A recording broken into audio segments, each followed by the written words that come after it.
ನಮಸ್ಕಾರ ರೀ ನಮ್ಮ ಕನ್ನಡ ಮಂದಿಗೆ ಮೈ ಫಸ್ಟ್ ಮಿನಿ ಲಾಗ್. ಬೆಳಗ್ಗೆ ಫ್ರೆಶಪ್ ಆಗಿ ಬಂದು ಹೊರಗಡೆ ಬಂದರೆ ನಮ್ಮಣ್ಣ ಗಾಡಿ ತಳ್ಳಿ ಅಂದ್ಬಿಟ್ಟ.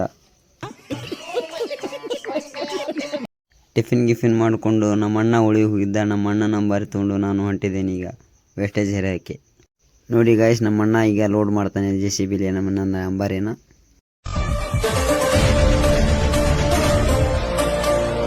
ನೋಡಿ ಫ್ರೆಂಡ್ಸ್, ನಮ್ಮ ದೋಸ್ತರು ಹರಾಮ್ ಕೋರ್ ಬಂದು ತಲೆ ತಿನ್ನಾಕತ್ಬಿಟ್ಟಿದ್ದಾರೆ ಇಲ್ಲಿ. ಈ ಫಿಗರ್ ಎಲ್ಲೋ ನೋಡ್ದಂಗೈತಲ್ಲ, ನಂಗೂ ಹಂಗೆ ಅನ್ನಿಸ್ತಾ ಐತೆ. ನನ್ನ ಫ್ರೆಂಡ್ಸ್ ಹೋದ್ರು ಕಾಲೇಜ್ ಹೋಗ್ತೀನಂತ. ನನ್ನ ಗಾಡಿ ಲೋಡ್ ಆಯಿತು. ನಾ ಈಗ ಹೊಂಟಿದ್ದೇನೆ ಅನ್ಲೋಡ್ ಮಾಡೋಕ್ಕೆ. ನೋಡಿ ಫ್ರೆಂಡ್ಸ್, ಅನ್ಲೋಡ್ ಮಾಡಿ ಮನೆಗೆ ಹೋಗಬೇಕು. ಮನೆಗೆ ಹೋಗಿ ಸ್ವಲ್ಪ ಹೊತ್ತು ರೆಸ್ಟ್ ಮಾಡಬೇಕು. ರೆಸ್ಟ್ ಮಾಡಬೇಕಂತ ಅಂದರೆ ನಮ್ಮ ಅಂಬಾರಿಗೆ ಒಂದು ರೂಟ್ರ್ ಬಡಿಗೆ ಬಂದೇ ಬಿಡ್ತು. ಜಬಕ್ ಅಂತ ಹೊಲಕ್ಕೆ ಬಂದು ರೂಟ್ರ್ ಹೊಡೆಯೋಕ್ಕೆ ಸ್ಟಾರ್ಟ್ ಮಾಡಿದೆ. 1 ತಾಸು 20 ನಿಮಿಷ ರೂಟ್ರ್ ಆಯಿತು. ರೂಟ್ರ್ ಹೊಡೆದು ಬಂದು ನಮ್ಮ ಅಣ್ಣ ನಾನು ಕೂಡಿ ಎಲ್ವಾಳಕ್ಕೆ ಹೋಗ್ಬೇಕಂತ ಹೊಂಟಿದ್ವಿ. ಎಲ್ವಾಳಕ್ಕೆ ಬಂದು ನಂದು ಇನ್ನೊಂದು ಅಂಬಾರಿದ ಉಡು ಬಿಚ್ಚಿ ಚಹಾ ಮಂಡಕ್ಕಿ ತಿಂದು ರಿಟರ್ನ್ ಊರಿಗೆ ಬಂದ್ವಿ. ಇವತ್ತಿನ ಲಾಗ್ ಇಷ್ಟೇ. ಬಾಯ್.